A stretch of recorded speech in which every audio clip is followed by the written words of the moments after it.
Hello, this is week 5, and we are doing. We also start the second section of the class. We will be doing Spinoza and Nietzsche. So from today, week 5 to then week 8. So remember that the theme of the class is the self, the other, and the world. This is right modern philosophy. We started actually at the beginning as an introduction. We saw important concepts in philosophy, such as, remember, metaphysics, ontology, epistemology, right? Branches of philosophy. Then the first day that we were actually still in a situation, in a face-to-face situation, we read a few pages from Gramsci, Antonio Gramsci, the study of philosophy, right? From selections from the prison notebooks, and then we also engaged in that exercise with the pipe, right? I mean, the painting by René Magritte, this is not a pipe, and we, elaborated on that. So then we got into, and that was the beginning of precisely our, trajectory in terms of the history of philosophy. We did Descartes, some of the meditations, especially focusing on meditation 2, and then Leibniz, the question of basically metaphysics, right? I mean, the important concept of the notion of an individual substance. So what we saw is that with Descartes, right, the self is established in modern philosophy, at the beginning of modern philosophy, the modern age. The self, the I think, right? I think, therefore I am, right? That's the central moment. Then, not only in philosophy, in existence, right? At the level of precisely metaphysics. Daily life, epistemology, the question of knowledge, and so on. So then we saw with precisely Leibniz the notion of many individual substances, right? And the notion of an individual substance is this blueprint that includes everything, right? The past, the present, and the future. What has happened is happening, will happen to any individual substance, any individual human being, but also beyond, the sphere of humanity, anything. So then we will see in the course of the semester how that the self, right, is ultimately that is established by Descartes with absolute certainty. Ultimately, remember that I can't doubt that I think. I cannot think that. I mean, I can think that maybe I'm not thinking, but as I do that, I'm still thinking. So there is no exit from thinking, and that is the ground, the foundation of the existence and the certainty of the self. Okay, but this self, right, is going to be deconstructed, as we will see throughout the course. I mean, again, with Spinoza and Nietzsche, and then even in part 3 that we begin with week 9, right, when we do Kierkegaard, Sartre, and then Heidegger. We will see how this idea of the self is going to be weakened, right, and deconstructed and destroyed. I mean, we will see again today.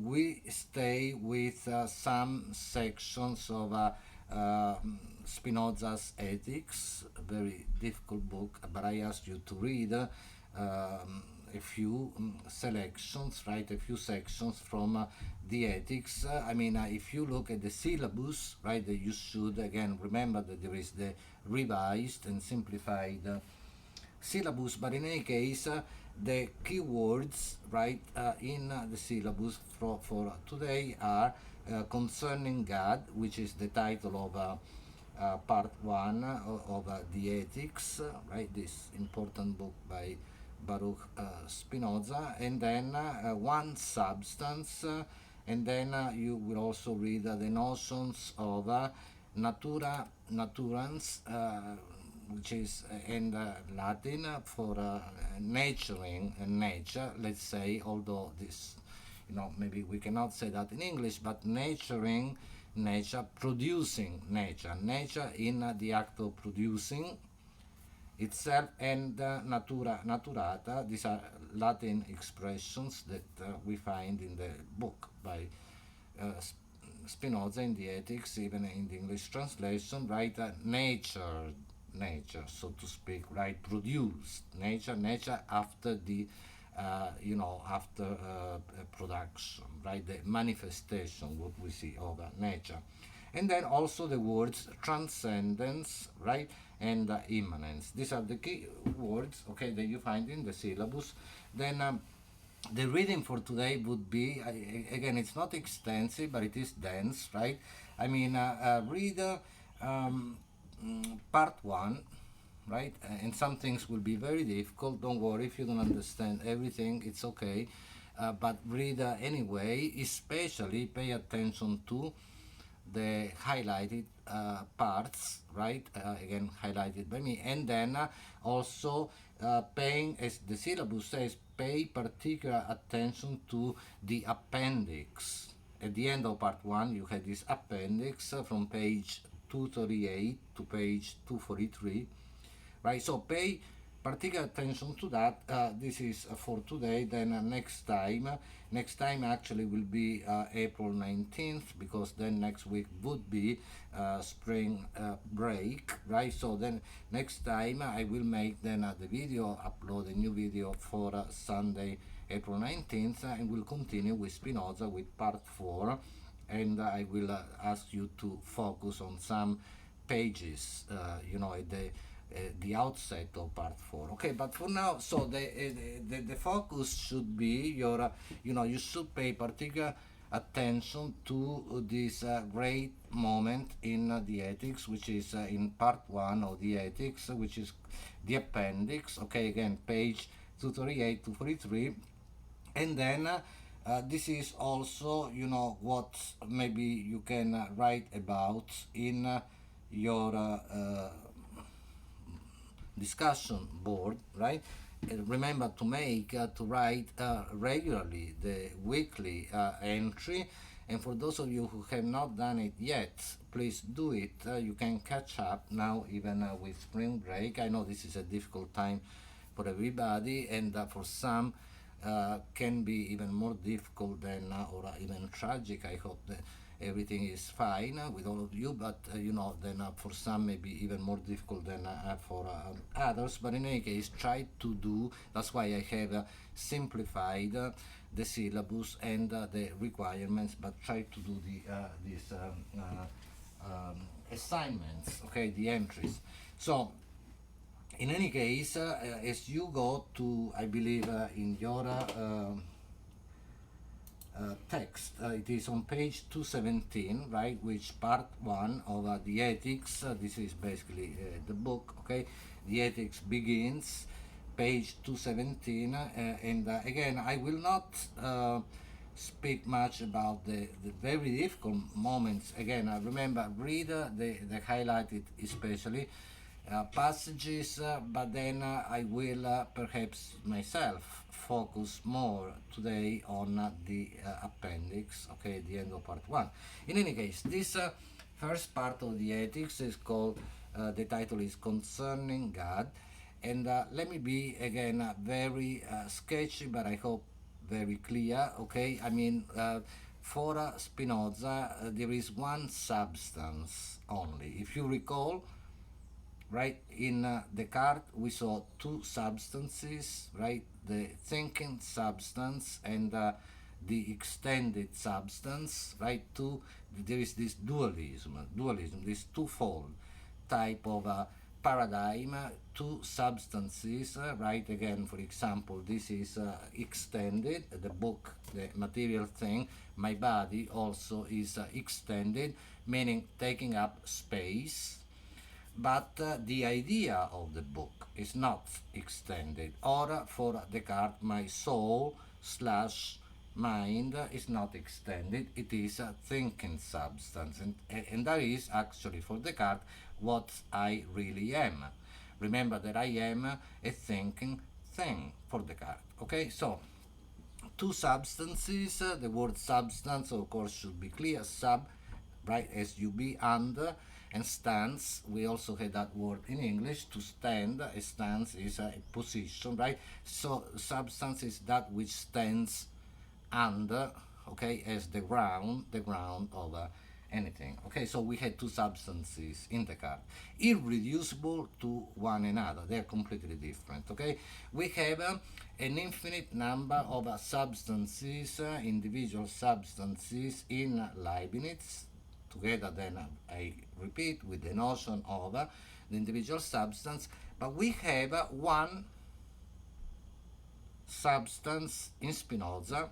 This is very important. One substance, where this one doesn't really mean one in the sense of the number, in the sense that then usually we say one and then two, three, four. No, this is one and only one, right? So it is uh, different from the numerical understanding of one. Okay, one substance. This substance is God, but God is nature. Nature is God. Okay, so the important moment and really the very radical, right, uh, view that Spinoza, puts forward is this, that God is nature and nature is God. Then I will show you where he says this then later, but in any case, maybe next time.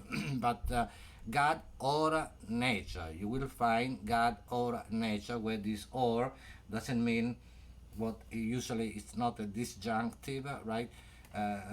Conjunction, meaning, either or, right? I mean, like tea or coffee. No, I mean, God or nature means whether you say God or you say nature, you are speaking about the same thing, the same substance. Okay, so that's so what you find at the beginning of this difficult, right? I mean, you see also the method of writing in Spinoza, geometric, he says so, right? You have definitions, you have propositions, axioms, and even this word scholium that you will see. Scholium means like a kind of a further additional remark, like a footnote and so on.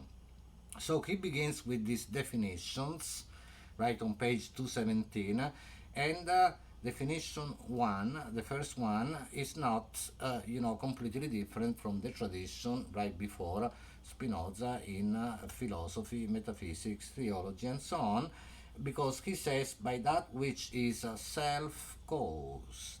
Okay, think about this. Self-caused, I mean that whose essence involves existence, or that whose nature can be conceived only as existing. This is typical of the tradition. Descartes, everybody, I mean, this the self-cause that then ultimately is God, right, in the tradition, because everything is, remember, even in Descartes you will find the question of the argument from cause and effect, right? Everything must have a cause, right? And then because otherwise you would ultimately go to infinite regression, right? So the ultimate final cause is uncaused. It doesn't have a cause. It is the cause of itself, self-caused, God.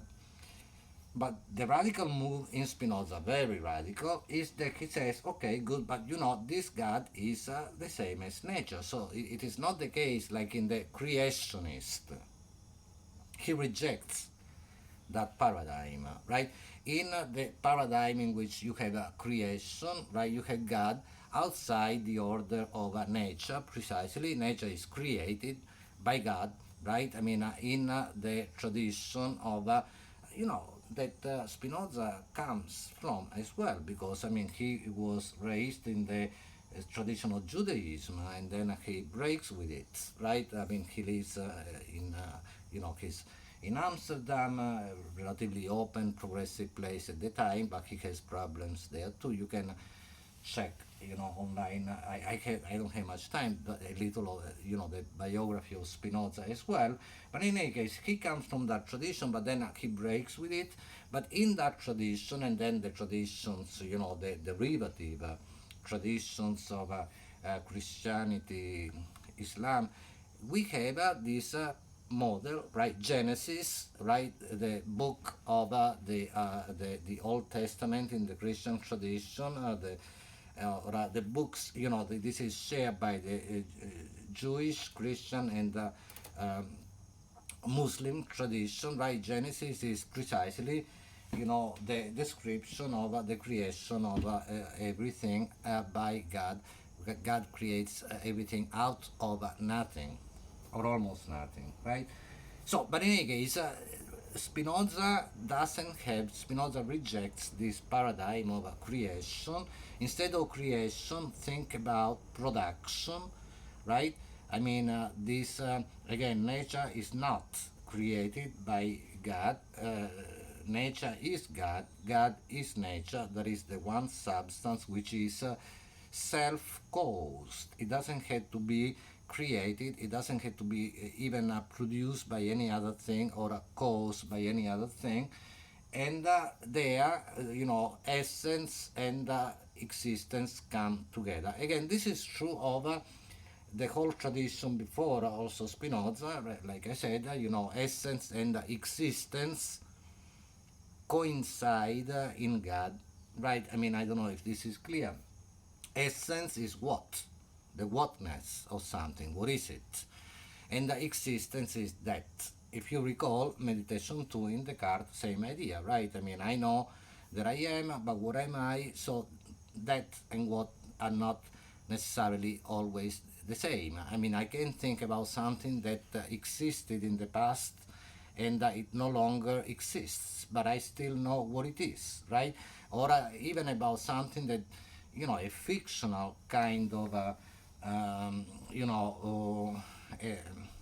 right, situation, right, that I can speak about it, the whatness, let's say, although it doesn't exist, right? So in any case, God is certainly the being in which essence and existence are the same, are identical or coincide. So in this sense, we have the same in Spinoza, definition 1, right, of the self-cause. Again, remember the radical move, very radical, is that God is nature, nature is God. So this means, again, I had to be very sketchy, very brief, and cursory in all this. This means that there is no supernatural, okay? Everything is natural, right? Everything is nature. Then we will see the distinction between precisely natura naturans, natura naturata, nature in the acts of producing itself, and the manifestation of nature, but still it's the same, nature, one substance, okay? Nature or God, God or nature. And so this is, pay attention, you have those keywords in the syllabus. This is precisely what we understand as the model, the paradigm of immanence. Immanence, okay? Immanence with an A, not with an I, right? Not imminence, immanence, rather than transcendence, okay? So usually in the theological traditions, right, where you have the higher being, God as a super, higher being, and then the plane of the realm of the supernatural, the distinction between what is created and what is uncreated, God, the distinction between what is, what are the phenomena, the natural phenomena, and, what is outside of nature, and so on. That is the tradition of transcendence, okay? Trans, and then go up, ascend, higher and up and beyond, higher and beyond, right? So there is no beyond in the other tradition, okay? On the one hand, pay attention, right? You have the model, the paradigm dominant even today of transcendence, right? And all, if you think about all the situations like, the ideas like miracles and so on and so forth that, Spinoza will also address, all these things belong, in that realm of, the paradigm of transcendence with the distinction, right, between nature and, what is beyond or before nature. And then that's transcendence. On the one hand, you have this model. On the other, completely different, you have immanence, okay, which is not, Spinoza is the only one, not the first one, who has in the tradition of, philosophy, world philosophy, this model, right? I mean, just to make an example, that would be in ancient philosophy in the Chinese tradition. You can check that up, out, Lao Tzu in the Taoist tradition of China, same idea, right? There is no creation, there is no transcendence, there is this production, self production. There is this unfolding. I like to say this, to use this word, unfolding of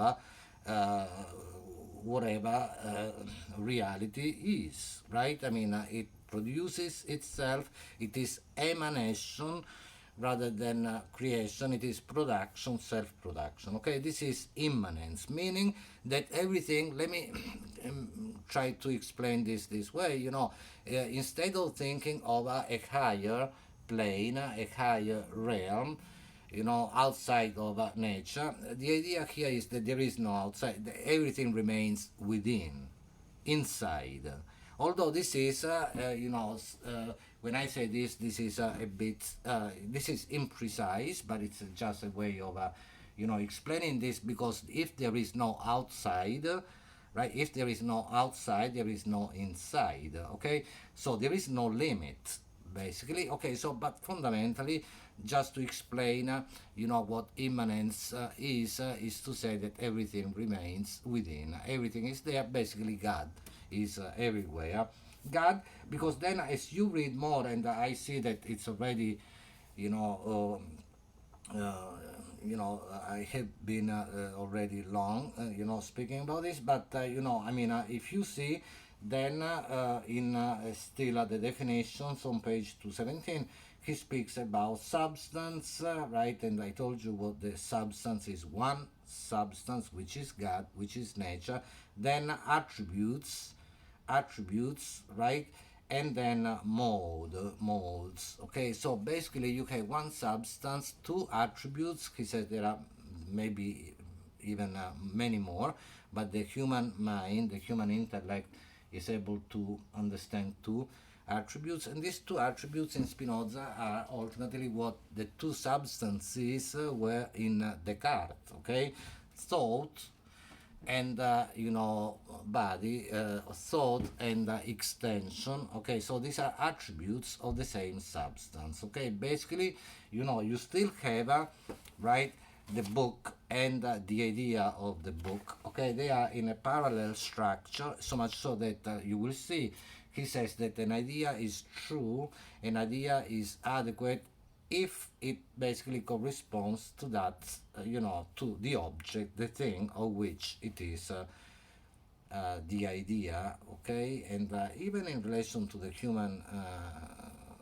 context, I mean, fundamentally, it's we don't have here the separation between body and mind or soul that we had in Descartes, but actually the soul the mind will be the idea of the body, okay, in this kind of parallel structure, but they are attributes of the same substance, okay? So one substance, two attributes, and then many molds, okay? We can say, for the sake of this class, to explain this, in the context of this class, that these modes are like the individual substances, in a sense, in Leibniz. Each one of us, each and everything is a mode, okay? So, in any case, do read, these sections, and there are so many things that I have not been able to address. But again, make sure that you look at, especially the highlighted sections that you read them, try to make, sense of them. You can uh, ask me questions if you want via email or right, and I gave you my contact information as well. Proposition 13, for example, before we move into the appendix, is important on page 224, where he says that absolutely infinite substance is indivisible. Right? Remember, there is one substance. This substance is infinite, absolutely infinite. So it is indivisible. That's a very logical, very interesting argument, because if it were divided, then it would no longer be infinite, right? Because to divide is to put set a limit, and therefore you would have two parts and not one. So this is one. The proposition 13. Is there to explain precisely that this absolutely infinite substance must be the one substance, which again is God, is nature. And actually the proof, let me read, okay, of this definition is very, very interesting, right? It says, I'm quoting, reading from the Ethics, page 224, top of the page. If it were divisible, the parts into which it would be divided will either retain the nature of absolutely infinite substance or not, right? So I mean, if you divide the the absolutely infinite substance, then you either have two absolutely infinite substances or not. But in both cases, you would then have a great logical and metaphysical difficulty and an absurdity. It would be absurd. As he continues, Spinoza, he says, in the first case, there would therefore be several substances of the same nature, which is absurd. In the second case, absolutely infinite substance can cease to be, which is also absurd, because right, it belongs in the concept of the absolutely infinite substance not to end in any possible ways, not to have limits in terms of time, in terms of space. Okay. So pay attention to this. I know it's difficult, but there are other things as well that we could, for example, proposition 18. Let me call attention to this for a moment. At the end, bottom on page 229, this is where you find the idea of precisely, right, immanence, right, where he says God, and remember that God is nature, the one substance. God is the immanent, not the transitive cause of all things. Okay? Meaning, in a sense, in a very simplistic way, the God is always there. Okay? There is this unfolding.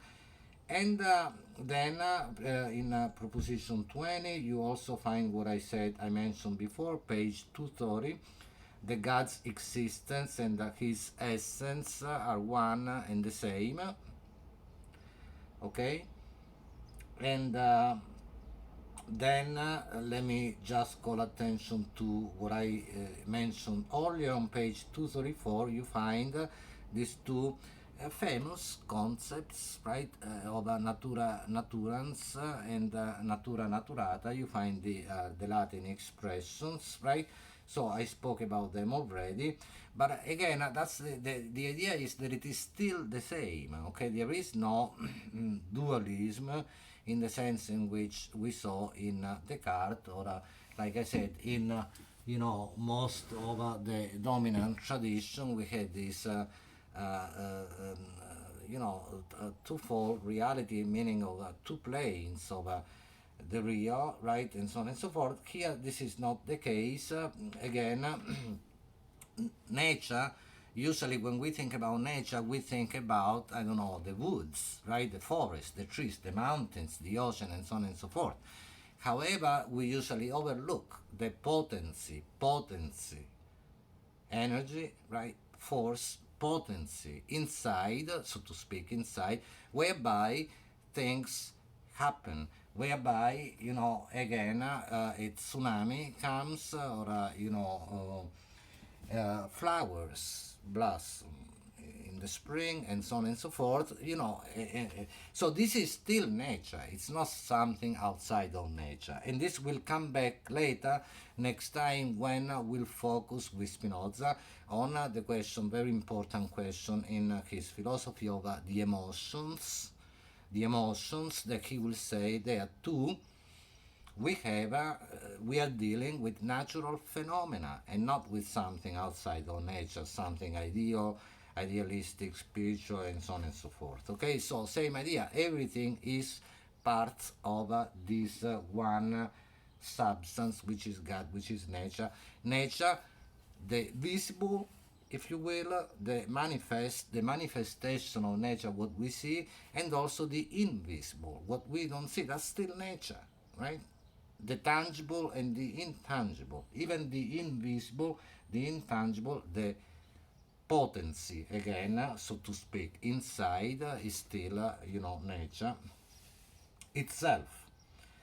Okay, so in any case, the appendix to part one is very important and wonderful, right? I mean, it starts at the end of page 238 for you, and I will read a few things from this appendix, because there are many important moments. First of all, he speaks, he says, I have now explained the nature and properties of God, and so on and so forth.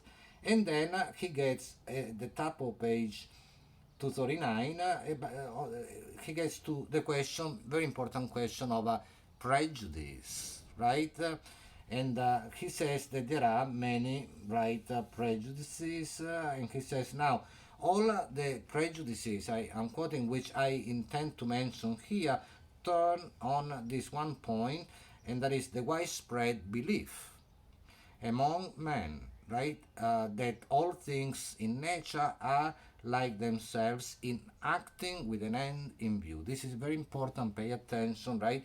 I mean, that's key in Spinoza, that nature or God or nature, does not act with an end in view the way we do, right? I mean, we do things for a reason, because we try to get some advantage, by and large, by what we do. I mean, we can act randomly at times, but usually there is something that we want to get from, there is the result that we expect from our action, an end in view. But this is not the same with nature or God. That's very important in Spinoza, okay?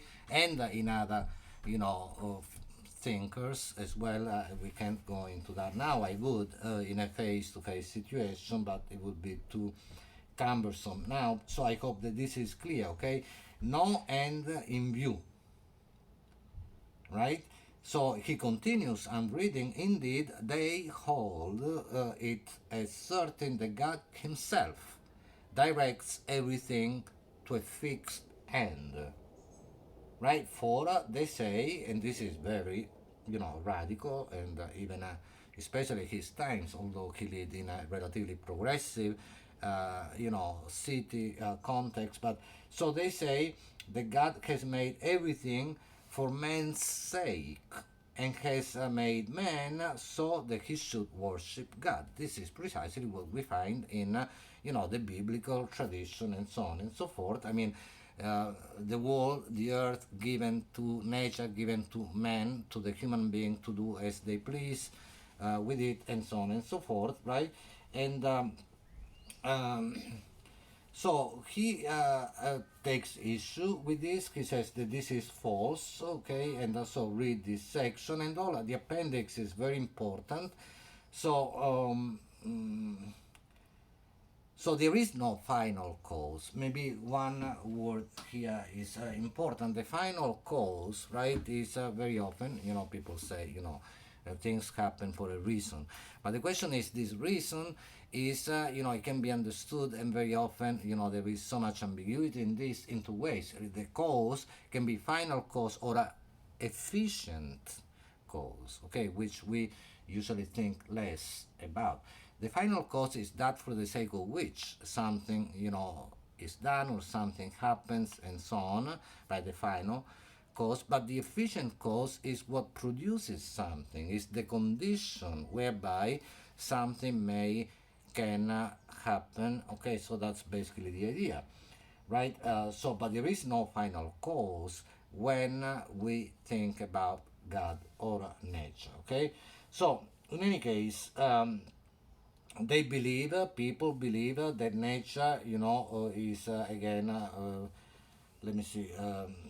The result is that they look on all the things of nature as means to their own advantage. I mean, even especially in a period like today, with the great danger of the great pandemic, right, that is creating so much devastation throughout the world, not only in the health, sanitary sense, but also at the level of society, the economy, culture, and so on and so forth. This is very important, to think about these ideas. Okay, so then from this prejudice, which is then based on a misconception, right, about things, because as he will say, very often we mistake the cause for the effect for the cause.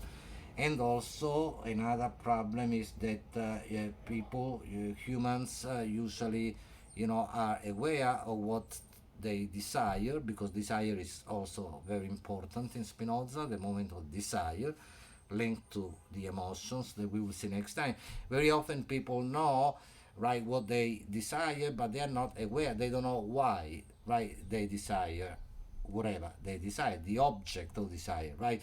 What are the causes of their desire? Very often they are ignorant of that, they are not aware of that. Okay, so I'm reading again a few lines. Thus, it was that this misconception developed into superstition, which is important in Spinoza's critique, right, of mainstream, thinking and so on, and became deep rooted in the minds of men. Okay, and so on. And it was for this reason that every man strove most earnestly to understand and to explain the final causes of all things. Okay, so and in trying to explain, to demonstrate that nature does nothing in vain, and so on and so forth, and he takes issue with this, and there is then an important moment which again relates very much to the tragic, right, situation of the present moment, right. He says, consider, I pray, that's at the top of page 240, what has been the upshot among so many of nature's blessings.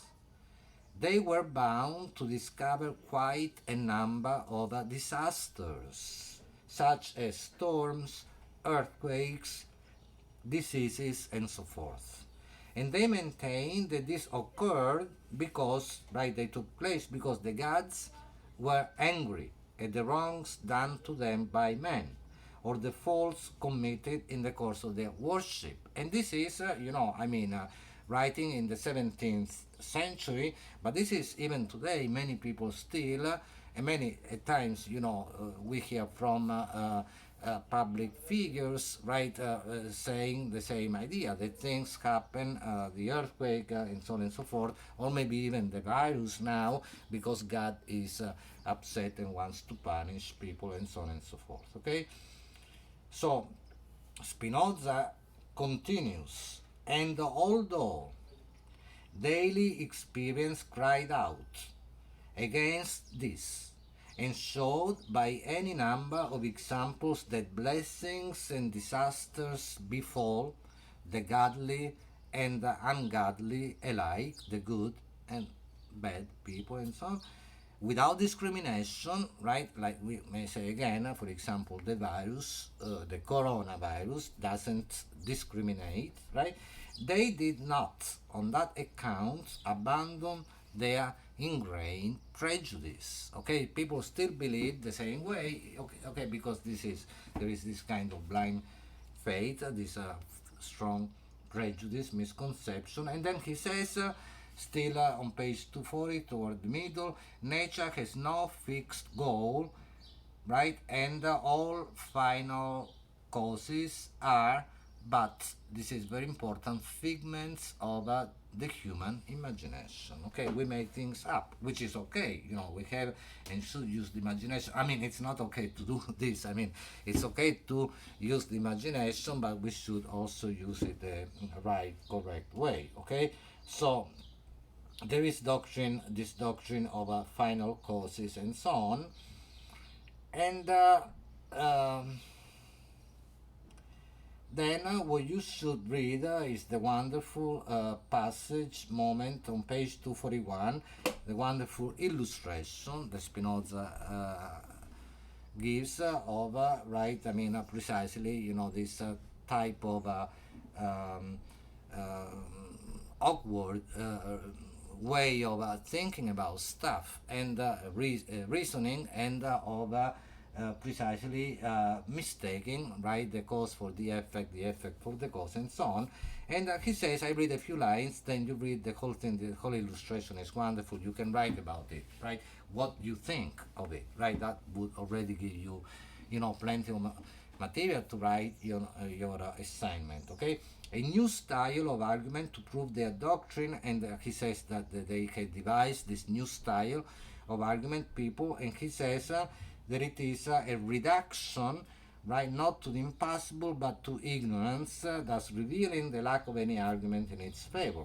So he says then, that's the wonderful example, right? For example, if a stone falls from the roof on somebody's head and kills him, by this method of arguing, they will prove that the stone fell in order to kill the man, right? For if it had not fallen for this purpose by the will of God, how could so many circumstances have chanced to concur? Okay, so this is actually a wonderful illustration to defy and put to rest any conspiracy theory. Okay, because conspiracy theory, regardless of the content of any given conspiracy theory, is first of all a problem from the logical point of view. Okay, so people should not indulge in conspiracy theory for this reason. But in any case, he goes back. So they say that it is not that the man died because the stone fell, but the other way around, that the stone fell in order to kill the man. Right? So again, this is the confusion of the cause and the effect of also the final cause and the efficient cause. And he continues, he gives some other examples. If you say, but you know, maybe it was a coincidence, they say, no, it wasn't a coincidence, because, you know, if you say, well, you know, the stone fell because the wind was blowing and the man was walking that way, they will say, but why was the wind blowing at that time particularly? Why was the man walking? And so on and so forth. And he says, you will read the whole thing, there is no end to this type of argument, and that's wonderful, although it is also very powerful and strong, right? I mean, and that's why, again, people usually think of Spinoza as a dangerous philosopher, just like then we will see Nietzsche as well in this section of the class. He says, you know, and so they will go on and on, asking the causes of causes, until they take refuge in the will of God. That is the sanctuary of ignorance. That's what Spinoza says.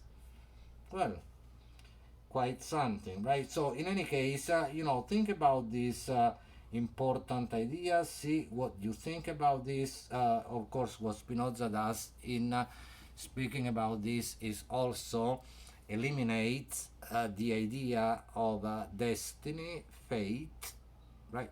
We saw that already in Leibniz, but in a different way, because of course, you know, Leibniz is a Christian philosopher, right? So he then has to comply with some rules fundamentally of Christian uh, thought, theology. So even miracles, for example, somehow are ultimately saved. I mean, Leibniz says there is a way in which we can explain miracles, whereas miracles are completely eliminated as a possibility by Spinoza. Okay, so it's not a matter of destiny. It's not that things happen because they are meant to happen that way, but it is rather, again, I mean, there is necessity in God or nature, right? I mean, and there, in God or nature, necessity is the same as freedom, just like essence, existence are the same. But what happens to me, the events that happen to me, they don't happen because they're meant to happen. It's a matter of coincidence, and then we will see how perhaps we will see that in part 4 of the ethics. We are doing very little of the ethics, how there is a way in which I can try, and I should try to perhaps direct my actions one way or the other in order to move toward freedom, liberation, or also, as we will see next time, speaking about the emotions, joy, rather than sadness. Okay, so these are in the spectrum of emotions. These are the most important ones. We will see next time. Well, I hope that I gave you a sense of this very difficult material. Don't worry if you don't understand everything. I hope that at least as you focus on the appendix to part 1, you can, appreciate the argument there and also use that and write something. Remember, do write something every week on Blackboard. Okay, that is the assignment. And okay, I will see you then, not next week, 2 weeks from now. I'll do the other, upload the other video on Spinoza, and then we'll move on to Nietzsche. Okay. All right. So, and then we will see also next week as we do sections from part 4, but we will also see, you can check that out already at the very beginning, the outset of part 3, speaking about the strength of the emotions. He says something very important that calls into question really the certainty and the independence of the self, the individual, that was established by Descartes. Okay. All right, see you next time. Bye.